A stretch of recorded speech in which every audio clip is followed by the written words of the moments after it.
മുസ്ലിം ലീഗിന് വിദ്യാഭ്യാസ വകുപ്പ് നൽകുന്നതുമായി ബന്ധപ്പെട്ട് പ്രതികരണം നടത്തിയ ബിജെപി നിയമസഭാ കക്ഷി നേതാവ് വി മുരളീധരന് മറുപടിയുമായി പാണക്കാട് മുനവ്വറിൽ ശിഹാബ് തങ്ങൾ. വിദ്യാഭ്യാസ വകുപ്പ് ആർക്ക് കൊടുക്കണമെന്ന് വി മുരളീധരനല്ല തീരുമാനിക്കേണ്ടതെന്ന് അദ്ദേഹം പറഞ്ഞു. NSS general secretary G Sukumaran നായരുടെ ആരോപണങ്ങൾക്ക് മറുപടി കൊടുക്കുന്നത് ലീഗിന്റെ സംസ്കാരമല്ലെന്നും മുനവ്വറിൽ ശിഹാബ് തങ്ങൾ പറഞ്ഞു. പാണക്കാട് മുനവ്വറലി തങ്ങളാണ് 24-നൊപ്പം ചേരുന്നത്. യൂത്ത് ലീഗിൽ നിന്ന് ആരെങ്കിലും മന്ത്രിയെ പ്രതീക്ഷിക്കാം? അല്ല, അതൊക്കെ പാർട്ടിയാണ് തീരുമാനിക്കുന്നത്. പാർട്ടി ആരെ മന്ത്രിമാക്കണം എന്നുള്ള തീരുമാനം അത് ചർച്ച ചെയ്ത് തീരുമാനിക്കും. അപ്പോൾ പാർട്ടി തീരുമാനിക്കുകയാണെങ്കിൽ ആരെങ്കിലും വരും, അല്ലെങ്കിൽ പാർട്ടി തീരുമാനിക്കാതെ വരില്ല. ലീഗിനെ ചാരിയുള്ള വിവാദങ്ങൾ തുടർന്നുകൊണ്ടേയിരിക്കുകയാണ്. NSS ജനറൽ സെക്രട്ടറിയൊക്കെ നടത്തുന്ന പരാമർശങ്ങൾ ശ്രദ്ധയിൽപ്പെട്ടിട്ടില്ല.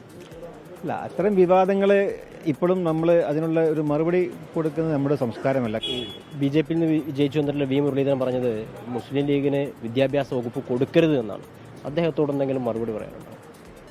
ഇല്ല, അതിനൊന്നും ഇപ്പോൾ ഞാൻ മറുപടി പറയുന്നില്ല. അതിപ്പോൾ ആർക്ക് കൊടുക്കണം അവർക്ക് കൊടുക്കേണ്ട എന്നുള്ളത് UDF ആണ് തീരുമാനിക്കുന്നത്.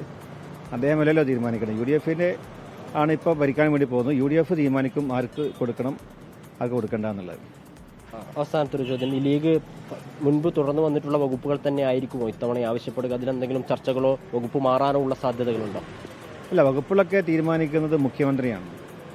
അത് മന്ത്രിമാരാദ്യം തീരുമാനിച്ച ശേഷം ഏത് വകുപ്പുകൾ കൈകാര്യം ചെയ്യണം, ആർക്ക് കൊടുക്കണം എന്നൊക്കെയുള്ള ചർച്ചകൾ മുഖ്യമന്ത്രി പറയുന്നതനുസരിച്ച് UDF-ൽ ചർച്ചയുണ്ടാവും. മറ്റ് ഘടകകക്ഷികളൊക്കെ നേതാക്കന്മാരൊക്കെ ആലോചിച്ച് അത് വേണ്ട രീതിയിലുള്ള തീരുമാനം എടുക്കുമ്പോൾ അപ്പോഴാണ് അതിൻ്റെ ഒരു ഫൈനൽ ഡിസിഷൻ ഉണ്ടാവുക.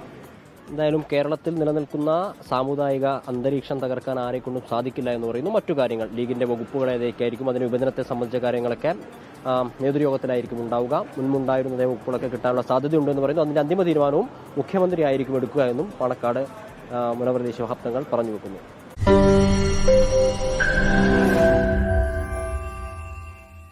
ലോകത്തെവിടെയായാലും ഏത് സമയത്തും 24 വാർത്തകളും ഓഗ്മെന്റഡ് റിയാലിറ്റി പാക്കേജുകളും എക്സ്പ്ലെയിനറുകളും വിശദമായി കാണാൻ ഞങ്ങളുടെ YouTube ചാനൽ നിങ്ങൾക്ക് സബ്സ്ക്രൈബ് ചെയ്യാം.